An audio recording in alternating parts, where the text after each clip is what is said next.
ఒకని మార్గము తన యొక్క దృష్టికి ఎప్పుడు కూడా కరెక్ట్గానే ఉంటుందని వాక్యం సెలవిస్తుంది. నేను కూడా అన్యుడిగా ఉన్నప్పుడు, నేను కూడా అన్యమతంలో ఉన్నప్పుడు, ఈ లోకంలో సంచరిస్తున్నప్పుడు, దేవుడు అంటే తెలియనప్పుడు, ఈ లోకాన్ని అనుసరించి నేను చేసేదంతా రైటే, నేను పట్టుకున్న కుందేలుకి మూడే కాళ్ళు అనే ధోరణితో నేను జీవించాను.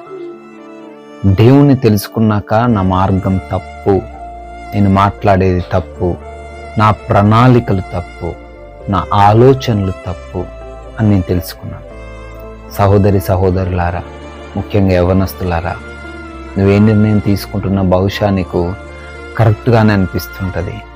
నీ తల్లిదండ్రులు నీకు చెప్పేది నీకు నచ్చదు, నీ గురువులు నీకు చెప్పేది నచ్చదు, నీ పెద్దవారు, నీ శ్రేయోభిలాషులు నీకు చెప్పేది వ్యతిరేకంగా ఉంటుంది.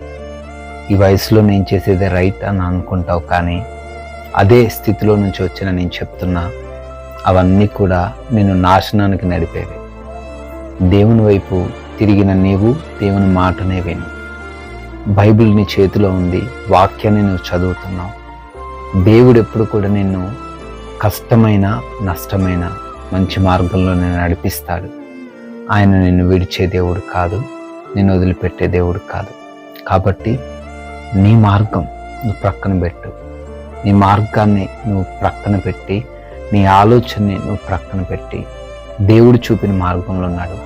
అప్పుడు నీకు శాంతి ఉంటుంది, సమాధానం ఉంటుంది, నెమ్మదిగా అనిపిస్తుంది. చివరకు నువ్వు అనుకున్న గమ్యం నువ్వు చేరగలుగుతావు.